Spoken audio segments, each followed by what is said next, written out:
মার্কিন রাজনীতিতে নতুন চমক নিয়ে হাজির হয়েছেন টেসলা ও স্পেসএক্স এর প্রধান নির্বাহী ইলন মাস্ক। সামাজিক যোগাযোগ মাধ্যম এক্সে দেওয়া এক পোস্টে তিনি ঘোষণা দেন একটি নতুন রাজনৈতিক দল গঠন করেছেন তিনি, যার নাম আমেরিকা পার্টি। মাস্ক বলেন, আজ আমেরিকা পার্টির জন্ম হলো আপনার স্বাধীনতা ফিরিয়ে দেওয়ার অঙ্গীকার নিয়ে।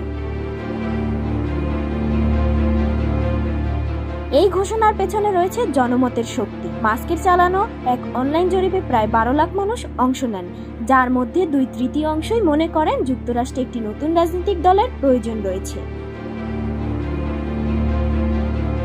তবে এটি শুধু জনমতের প্রতিফলন নয়, ট্রাম্প প্রশাসনের সাম্প্রতিক অর্থনৈতিক নীতির বিরুদ্ধেও প্রতিবাদ জানাতে এই সিদ্ধান্ত নিয়েছেন মাস্ক। বিশেষ করে প্রেসিডেন্ট ট্রাম্পের বিগ বিউটিফুল বিল, যা কর ছাড় ও সরকারি ব্যয় বাড়ানোর প্রস্তাব, সেটিকে কঠোরভাবে সমালোচনা করেছেন মাস্ক। তিনি বলেন, এই বিল যুক্তরাষ্ট্রকে দেউলিয়ার পথে ঠেলে দেবে।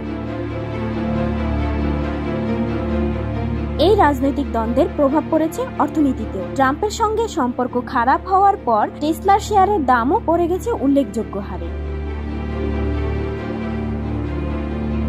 বিশ্লেষকরা বলেছেন, ইলন মাস্ক যতই প্রভাবশালী হন না কেন, 2 শতাব্দী পুরনো যুক্তরাষ্ট্রের 2 দলীয় কাঠামো ভাঙা সহজ হবে না। তবে তার এই উদ্যোগ নতুন মেরুকরণের ইঙ্গিত দিচ্ছে, যা 2026 সালের কংগ্রেস নির্বাচনে গুরুত্বপূর্ণ প্রভাব ফেলতে পারে।